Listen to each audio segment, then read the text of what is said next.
great day. It's a great day to be on the gold team. That's all I'm gonna say.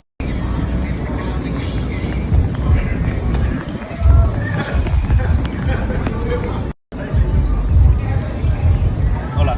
Hola. ¿Cómo estás? Bien, ¿y tú? Bien, bien.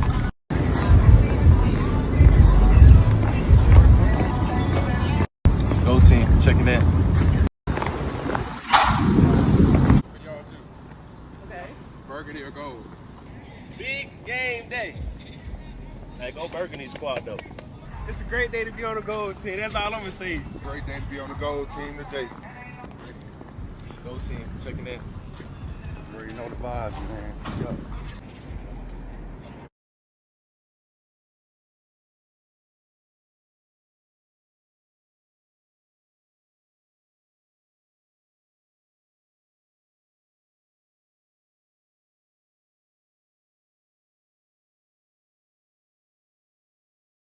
Alright, so the Burgundy and Gold scrimmage did take place today. DQ talked about that in yesterday's practice. I didn't make a video on yesterday's practice because it was a very light practice. It was more of a jog through rather than an actual practice, so not much went down. But DQ did talk about the fact that we were having a scrimmage today, and it happened today, so we'll talk about that. But before we do, Terry McLaurin, we got some news on him.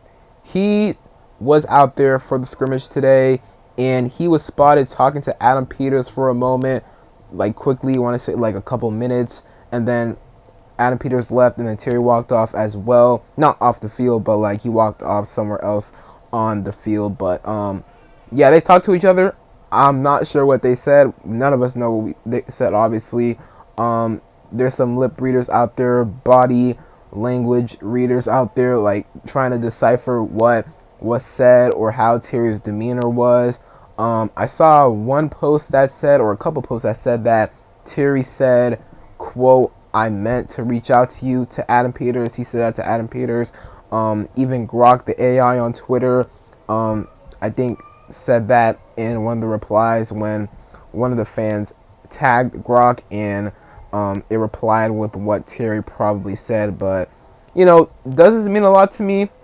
I guess kind of, because we have heard reports or rumors that have said that the relationship between Terry and the team has kind of, I don't want to say like fully broken, but like maybe deteriorating a little bit, right? But it was good to see Terry and AP talking to each other.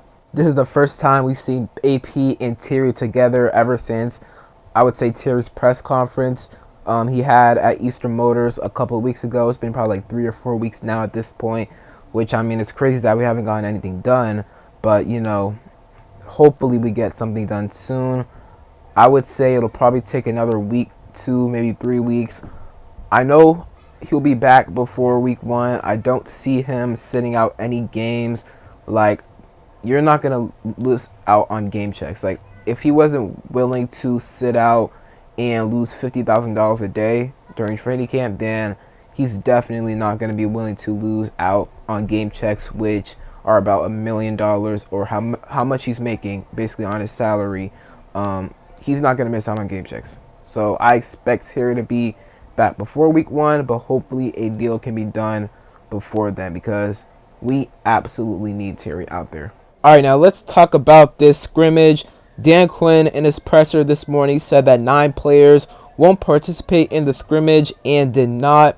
Sam Cosmi, Brandon Coleman, Noah Brown, Terry McLaurin, Jordan McGee, Javonte Jean-Baptiste, Bobby Price, and Jonathan Jones. And another guy he didn't mention but did not practice is Ja'Cory Krosky-Merritt. So Ja'Cory Krosky-Merritt seems like he's fine. The shoulder injury he suffered on Friday versus the Patriots, well, his shoulders are fine, but I guess just precautionary with him. I still expect him to play on Monday versus the Bengals, but they just want to, you know, make sure he doesn't, I guess, re-aggravate or, you know, injure his shoulder seriously. But right now he's fine. They just held him out of today's scrimmage.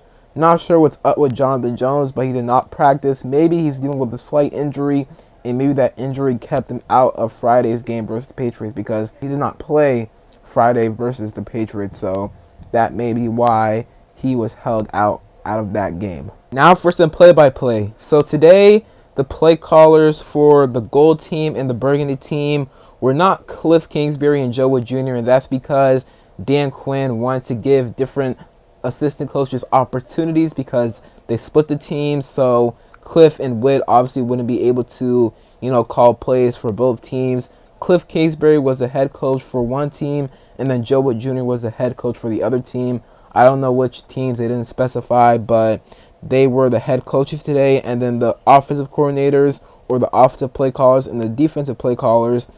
On offense, it was Tavita Pritchard and Brian Johnson.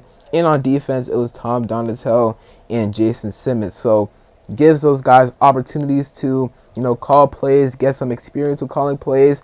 And Cliff Kingsbury, he may be gone after this season, so we're going to need his successor. And Brian Johnson or Tavita Pritchard could be that guy for us. And Joe Wood Jr., I don't expect him to leave after this year, but, maybe in the future, if we need to find a successor for him, well, we're trying to prep guys up. Now for some play-by-play. So it was a good start for the Commanders defense, the gold team. By the way, so how they split up the teams, the starting defense was on the gold team and the starting offense was on the burgundy team. And then the 2s and 3s for the offense was on the gold team, and the 2s and 3s for the defense was on the burgundy team. So that's kind of how they divvied it up right there. But so the gold team starting defense was really, really good against the burgundy offense, aka our starting offense. Mikey Sanderson had a PBU versus Debo on a quick out. B-Rob had a loss of 1. It was a really good read in the backfield by Bobby Wagner. And then on 3rd and 11 at the 34-yard line, Deron Payne had a sack on Jaden Daniels before he could check it out to Austin Eckler. So the defense had a really good start to today's scrimmage. On the second series, it was pretty much a defensive domination again. By the way, the defense dominated overall today, but we'll talk about more of that in a second. 1st and 15, Mikey Sanders still with tight coverage. PBU on Osborne from pass from Jaden Daniels. Jaden Daniels incomplete pass over the middle of the field on 2nd down. On 3rd down, JD5 hit McCaffrey on a cross for 11 yards. Mikey laid a huge hit on Luke, who got up slowly, but he was okay. That pass set up a 4th and 3, and Jaden Daniels with an incomplete quick pass to Zach Ertz. Will Harris had great coverage on the play. So the defense on the second series of 11v11 drills, once again, dominated. Cole Turner had a really nice block at the goal line for a rushing touchdown for the gold team. So gold team was on the board first. Really nice open field tackle from Mikey on Debo Samuel on a 4th down. And the first team offense was really struggling to find its footing at that point. They were struggling overall today, but on that possession, they struggled a lot. And Mikey Sanders still made a nice pass. Debo got back on Mikey, though. The sick release off the line versus Mikey, but JD5 overthrew the pass. And then Jaden Daniels with a pass to Osborne on a slot fade. Osborne beat Lattimore off the release, and JD5 completed the pass to Osborne. And, that was a good play by the Burgundy team offense. And then Von Miller gave Josh Connerly a bit of a welcome to the NFL moment on a 3rd down with a fast pressure on Jaden. So there's that as well. I do like that Connerly is getting really good work by going up against a future Hall of Famer in Von Miller. It'll only make him better, and it is good to hear that Von Miller is making plays as well. So overall, the final score of this scrimmage was 14-0. The gold team won. I was going to say the burgundy team, almost there, but the gold team won 14-0. It's unfortunate that the burgundy team scored 0 points, but this does show that our defense is really, really good. I mean, have been practicing really good. They have been looking good out there on the practice field. But it also shows that without key pieces like Terry McLaurin and Noah Brown at receiver and Sam Cosme and Brandon Coleman along the O-line, our offense just isn't the same. I mean, at receiver, guys just aren't creating separation. The back end of the receiver room just is not good. And guys are being put into positions where they aren't supposed to be without Terry out there, without Noah Brown out there. Like, that's our receiver 1 and receiver 3. We need those two guys. And it's just unfortunate that those two guys are not available right now due to different reasons. Obviously, Terry contract, Noah Brown injury. So hopefully we can get those guys back as soon as possible, because right now our offense just hasn't looked great, and it was very inconsistent today. It was not good, but our defense continues to impress during training camp. But that is it for today's video. Hope you guys enjoyed. If you did, leave a like down below, subscribe if you're not already subbed up to the channel, and turn on notifications.